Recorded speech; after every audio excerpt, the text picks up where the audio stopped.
100 വർഷത്തിന് മേൽ പഴക്കമുള്ള ക്ഷേത്രം അമ്മയമ്പലം ക്ഷേത്രം. പേര് കേൾക്കുമ്പോൾ തന്നെ നമ്മൾ കരുതും ഇതൊരു ദേവീക്ഷേത്രമാണെന്ന്.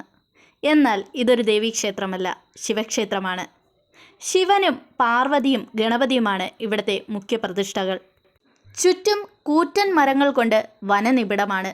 എപ്പോഴും ചീവീടുകളുടെ ശബ്ദം. ഇവിടുത്തെ പ്രകൃതി ഭംഗി ആരെയും ആകർഷിക്കുന്നതാണ്.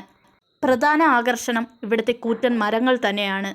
ഇതിനു ചുറ്റും ക്ഷേത്ര ചൈതന്യം നിറഞ്ഞു നിൽക്കുന്നു. ശരണമന്ത്രങ്ങൾ കൊണ്ടും ചീവീടുകളുടെ ശബ്ദങ്ങൾ കൊണ്ടും നിറഞ്ഞു നിൽക്കുന്ന ഒരു ക്ഷേത്രം തന്നെയാണിത്. ഈ ക്ഷേത്രം സ്ഥിതി ചെയ്യുന്നത് തിരുവനന്തപുരം ജില്ലയിലെ അരിപ്പ വന്യജീവി സങ്കേതത്തിൻ്റെ അടുത്തായിട്ടാണ്.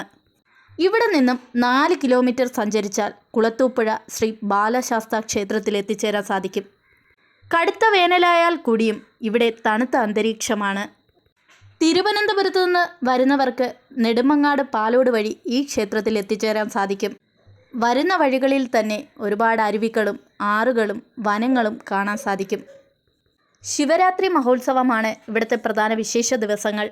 പുലർച്ചെ 4:30 മുതൽ 11 മണി വരെയാണ് ക്ഷേത്ര സമയം.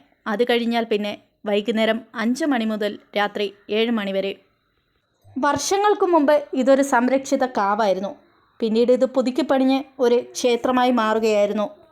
ഈ ക്ഷേത്രത്തിൽ ഒരിക്കൽ വന്നുപോയാൽ വീണ്ടും വരാൻ തോന്നുന്ന ഒരു സ്ഥലം തന്നെയാണ്. അത്രയ്ക്ക് ഇഷ്ടപ്പെട്ടു പോകും ഈ ക്ഷേത്രവും അതിൻ്റെ ചുറ്റുപാടും. അതുപോലെ തണുത്ത അന്തരീക്ഷമാണ് അവിടെ. ഈ ക്ഷേത്രത്തിലെ ആറാട്ട് മഹോത്സവം പ്രസിദ്ധമാണ്. ഒത്തിരി പേരാണ് ഇവിടുത്തെ ആറാട്ട് മഹോത്സവത്തിന് പങ്കെടുക്കാനെത്തുന്നത്. എല്ലാ മലയാള മാസവും 1-ാം തീയതി വിശേഷാൽ പൂജയും അന്നദാനവും നടക്കുന്നുണ്ട്. ഈ ക്ഷേത്രത്തിൻ്റെ പുറകുവശത്തായി കല്ലടയാറിൻ്റെ ഒരു ഭാഗം ഒഴുകുന്നുണ്ട്. ഇവിടെ നിന്നും യാത്ര തിരിച്ചാൽ നമുക്ക് പല വിനോദസഞ്ചാര കേന്ദ്രങ്ങളിലും ചെന്നെത്താൻ സാധിക്കും. തൊട്ടടുത്തായി കുളത്തൂപ്പുഴ ബാലശാസ്താ ക്ഷേത്രമുണ്ട്. അവിടെ നിന്നും തെന്മല ഡാമിലോട്ടും ചെന്തുരുണി വന്യജീവി സങ്കേതത്തിലും പോകാൻ സാധിക്കും.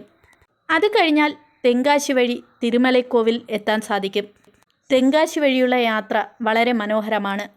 ഈ ക്ഷേത്രത്തിൽ പോകാത്തവർ ഒരിക്കലെങ്കിലും ഇവിടെ വന്നു പോകണമെന്നാണ് ഞാൻ പറയുന്നത്. ഇതുപോലുള്ള ക്ഷേത്രങ്ങൾ നമുക്കിവിടെ മാത്രമേ കാണാൻ സാധിക്കൂ.